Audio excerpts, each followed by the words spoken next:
మనసులో కలగజేసినాడు. మరి గుడిచిగిన మీదికెళ్ళి 2 బాలమావిడి ఫలములు వేసి ఆ తల్లి కొంగులు పడ్డారు. మన భక్తి మెచ్చుకొని ఆ భగవంతుడే చేరవచ్చి ఇవి ఫలములు ఇచ్చాడు. ఈ ఫలములు కాదనగా ఇవే సత్తారము మనకు ఆ భగవంతుడు ఇచ్చి మనకు ఇచ్చాడు. ఆ 2 ఫలములు తీసుకొని వచ్చిన పని మీద మాకు శుభం జరిగాయి. ఇక మాకు వచ్చిన బాధ లేదు. సంతోషపడుకుంటూ సంబరపడుకుంటూ ఆనందపడుకుంటూ దేవరామో రామ దేవరామో రామ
ఎంతో సంతోషపడుకుంటూ సంబరపడుకుంటూ ఈ యొక్క 7 మెడలకు చేరుకున్నాము. చెల్లివాడి దుర్గామణి బంగారు బొట్టి నెలలో ఈ బాలమౌడి ఫలములు రసాలను పిడుకొని యదసురుడు సమయించే వేళన కిందకు 3 చుక్కలు పడిపి ఆ భగవంతుడు నా చేసుకుని అనుమతించండి. దుర్గమణికి విన్నవించి నేను హడావిడి ఆ రాజకచేరి వద్దకు వెళ్ళి మా బావ చెప్పిన విధముగా ఆ సభని పరిపాలన చేస్తున్నా.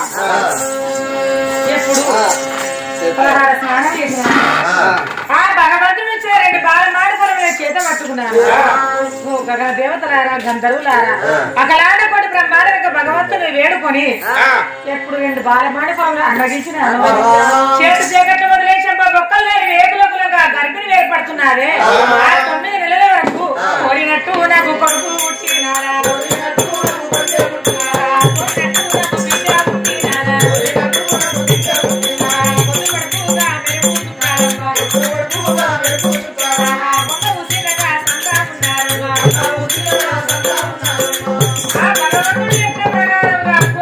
ఒక కొడుకు ఒక బిడ్డ కమల పిల్లలు జన్మించినారు. మరి నా మధులో మా అన్నయ్య ఢిల్లీ సభలో ఉన్నాడు. అన్నయ్య రాకముందు నా కొడుకు నా బిడ్డకు పేర్లు పెట్టుకుంటే అన్న మనసు ఎంతో బాధపడుతుంది. ఏమని ఉత్తరం రాస్తున్నాను. అన్నయ్య గోవింద మహారాజా నీ గర్భవాసం పండకుండా నా గర్భవాసం పండినాది. ఒక కొడుకు ఒక బిడ్డ కమల పిల్లలే జన్మించినారు. వెంటనే వచ్చి నా కొడుకు నా బిడ్డకు పేర్లు పెట్టాలని ఆ ఉత్తరమే రాసినాను. దాని రామన్నా ఢిల్లీ సభలో అన్నయ్య గోవింద మహారాజు ఉన్నాడు. అన్నకు ఈ ఉత్తరం అందజేసి త్వరగా తీసుకొని రాని నాయన. సరేనమ్మా. మరి ఉత్తరం ఇచ్చి ఢిల్లీ సభలో ఉన్న గోవింద మహారాజు తీసుకురమ్మన్నారు. ఉత్తరం పట్టుకొని ఢిల్లీ సభకి తిరిగిపోతున్నారు. వాటినే నివచ్చినేలాయి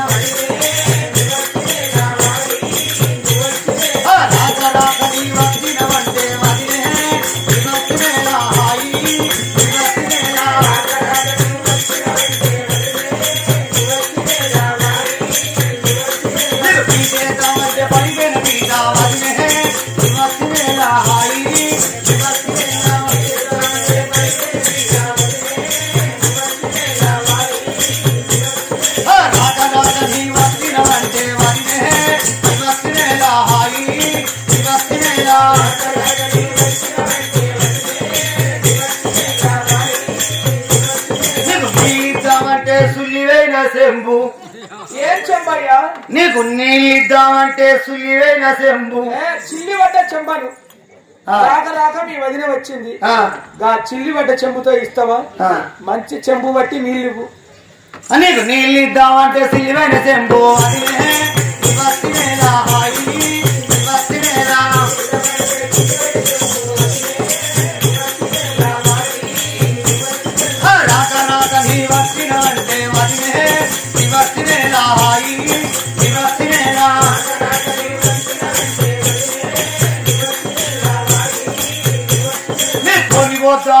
గుద్దలేని కోడి ఏం కోడయ్యా? నీ కోడిని కోద్దామంటే గుద్దలేని కోడి గుడ్ల మీది కోడి రాక రాక మీ వదిన వచ్చింది. వచ్చింది. కోడిని కోద్దామంటే కోడి గుడ్ల మీద పొదిగింది.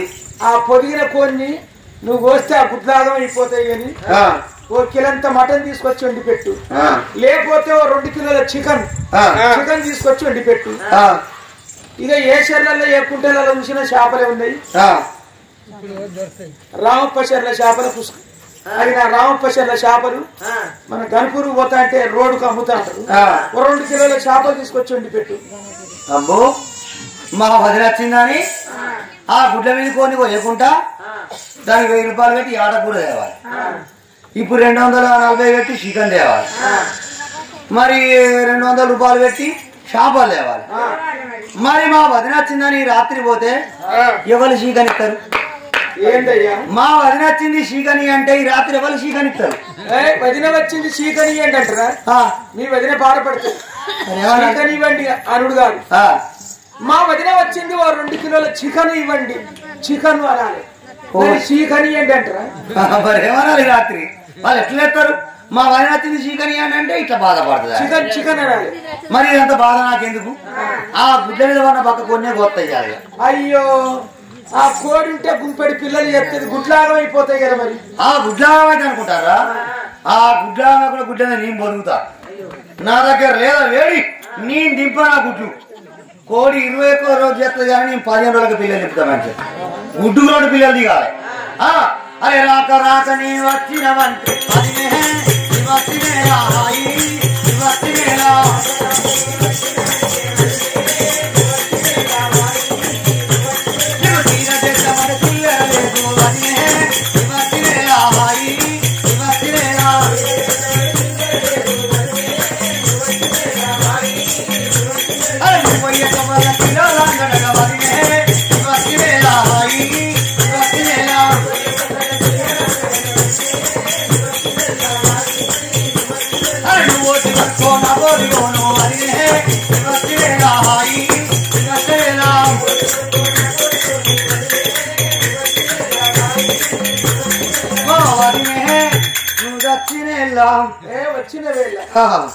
వచ్చిన వేళ ఆడుతూ పాడుతూ ఢిల్లీ సభకు రానే వచ్చాను. సభలో కూర్చొని ఉన్నాడు మహారాజు. మహారాజా ఏమి ప్రధాని వచ్చావా? వచ్చిన మహారాజా నీకు పంగనామాలు. ఏం మాటలు రా? నీకు పంగనామాలు. మహారాజా మీకు ప్రణామములు అనాలి గాని పంగనామాలు అంటే ఏంటిరా?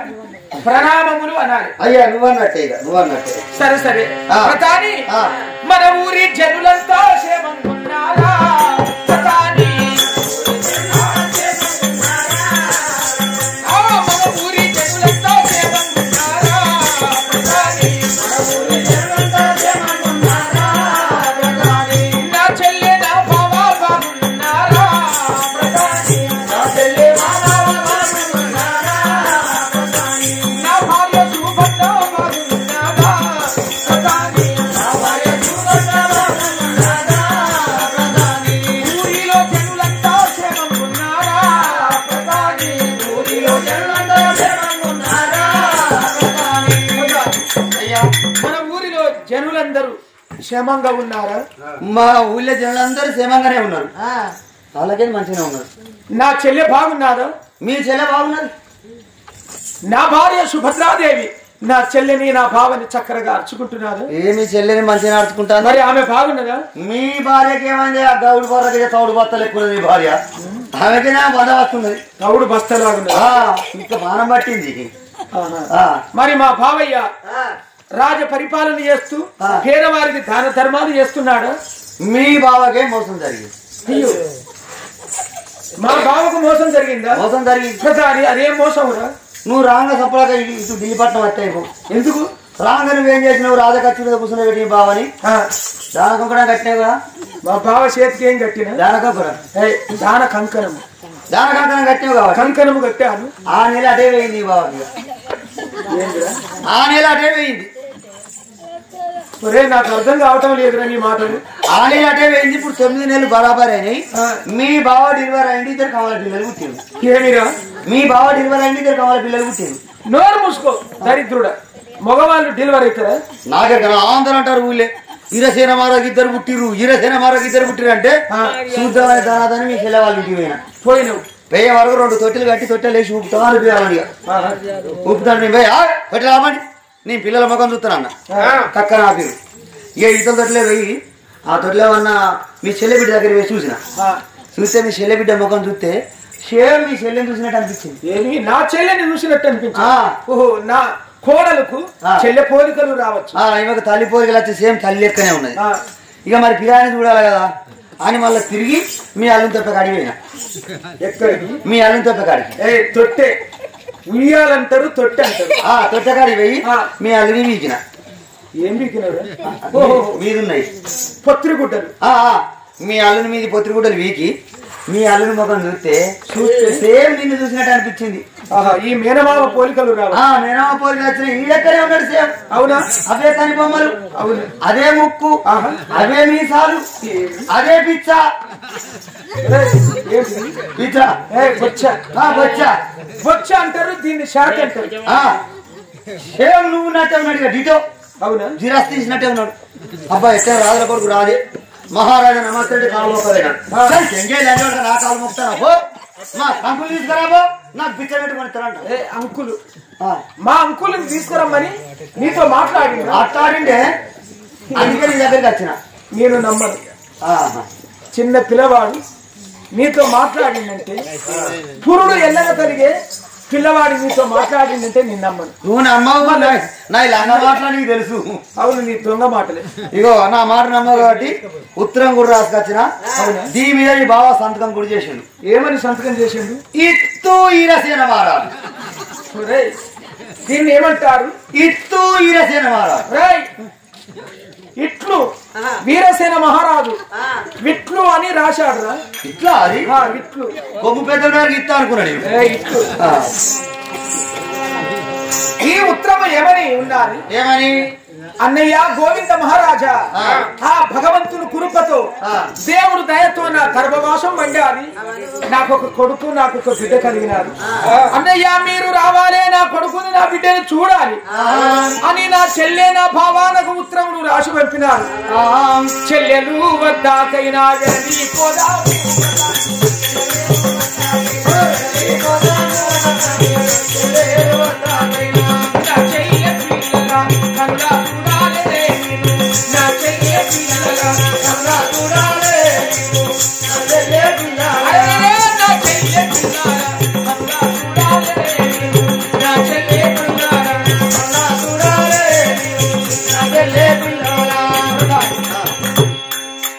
చెల్లెని భావని చూడాలి, చెల్లె పిల్లలు చూడాలి.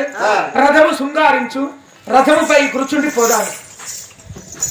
ఇప్పుడు నారకం కుక్కలు పోయి ఆ కుక్కలు కూడా తాగే రథం రథం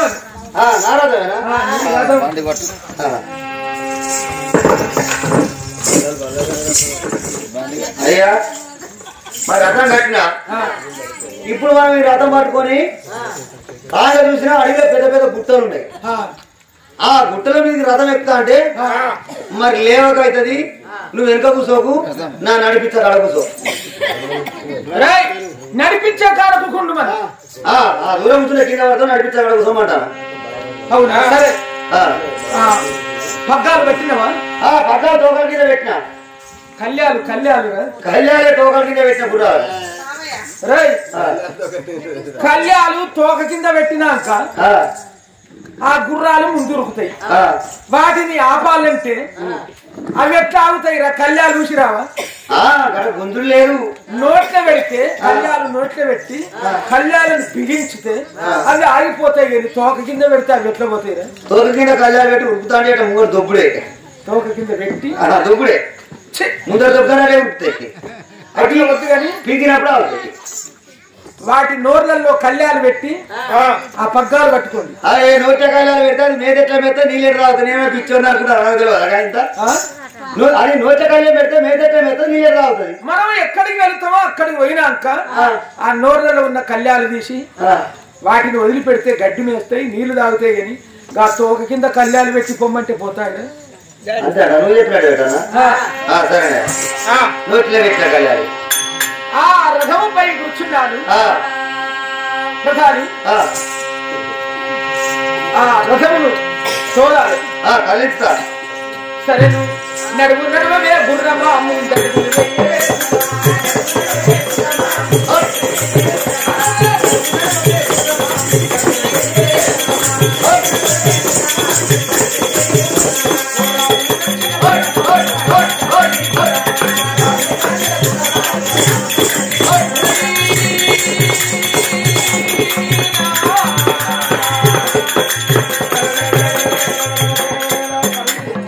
ఆగే నాకు ఫోన్ వస్తాను. ఇంత అడవిలో సిగ్నల్ ఉన్నదా నీకు? హలో హలో, ఎవరు? మీకు నేను ఏ విధంగా సహాయపడగలను చెప్పు. ఏంటి మాట నచ్చలేదు? నేను ఇక్కడ దెంగట్లున్నా. రే చెంగట్ల అడవిలో ఉన్నాను. అడవిలో ఉన్నా. నాకు ఇక్కడ సీకినేలు లేదు. సీకినేలు కాదు, సిగ్నల్. సిగ్నల్ లేదు. హలో ఎవరు? హలో నడిపితాముడా నువ్వారా? ఏమైంది? మాట నెత్తలేదా? కట్ అయితే ఒకసారి పెంట మందులో దిగు. నువ్వు దిగినావా? ఆ పెంట మందులో వేడికి సిగ్నల్ మంచిగా వస్తుంది. ఓ ఇప్పుడు మంచిగా కరెక్ట్ నిలబడతాను. చెప్పు ఏమైంది? ఏంది? నాయనమ్మ డెలివరీ అయిందా? ఓహో అయ్యా, తాత చచ్చిపోయి 15 సంవత్సరాలు అవుతుంది. ఇప్పుడు ఎక్కడ డెలివరీ అయిందిరా ముసలి? అదే ఎవరిలాగా చేసిందిరా? ఏంది చిన్న తమ్ముడా? ఓ నేను రాగానే చెప్పొచ్చిన ముసల్దానా, నువ్వు సెల్ ఫోన్ లో నైట్ బ్యాలెన్స్ చేసుకోకు. వాడు చిన్న ముండ కొడుకు మంచోడు కదా, వానికి ఫోన్ చేయకంటే వానికి ఫోన్ చేసి పోరన్నగానే కాడికి తెచ్చుకుంటుంది. నా చిన్న మనోడు మంచోడు, వానికి పింజనీర్ నౌకరు ఉన్నది. ఇంజనీర్ నౌకరు కూడా వానికి ఫోన్ చేసి పోరన్నగానే కాడికి తెచ్చుకుంటుంది. ఇన్ని రోజులు నెలకు 2000 పింఛన్ వచ్చేది. ఇప్పుడు ఆయన 2000 రాకుండా అయిపోయాయి. 12 కిలోలు వస్తాయి బియ్యం. బియ్యం పాడుగానే పందులు కూడా బుక్తలేవు. ఏమన్నా సన్న బియ్యం తోటి చేయడానికి మంచి తమ్ముడు. ఇన్ని రోజులు మొగోళ్ళు లేడానికి పింఛన్ ఇచ్చారు దానికి. ఇప్పుడు పోరాడు ముట్టాక మొగోళ్ళు పింఛన్ ఇవ్వడం ఇస్తారా? పింఛన్ కొడుక అప్పుడు ఇప్పుడు 150 ఇచ్చేది ముసలి తోదకపోతే కలబోటు ఆయన తీయకుండా అయిపోయి. సరే కానీ ఒకసారి నాయనమ్మకి ఫోన్ మాట్లాడాలి. హలో నాయనమ్మ, ఏమైంది? ఎందుకు వెళ్తాను? ఏడవకి ఏడోకి ఏమన్నా ఆడిపోయి ఆకట్టం వచ్చి పెరిగిన బాధనా? మగ పోరాడు పియ్య ఎప్పుడు కదా ఆడబోతాడు తీయరాదు. సరే కానీ ఇప్పుడు నార్మల్ అయినవా లేక పెద్ద ఆపరేషన్ ఇట్లా అయిందా? నార్మల్ అయినవా? పత్తి చేతి అయినవని అడుగుతలేవు. నార్మల్ అయితే ఏం కాదు, ఆపరేషన్ అయితే బాధ. సరే కానీ 18 కిలోలు పుట్టిండు. మరి ఏంది 18 కిలోలా? ఓ అమ్మో, గడక అంబలు తిని మంచిగా గట్టిగా అన్నది పోరండి. సరే కానీ ఇప్పుడు నేను రాదుకోలేనున్నా. నేను వచ్చేవారు 15 రోజులు అవుతుంది. నువ్వు డెలివరీ అయిన బట్టలు మొత్తం పక్కకు పెట్టు. నేను వచ్చినాక వింటుతా. నీ పెద్ద కొడుకు లంజ కొడుకు నేనే. పెద్ద కొడుకు మీ తల్లి పేరేంటి? సంజయ్. మా పేరు సంజయ్. మధ్య మధ్య పోతాను. సరే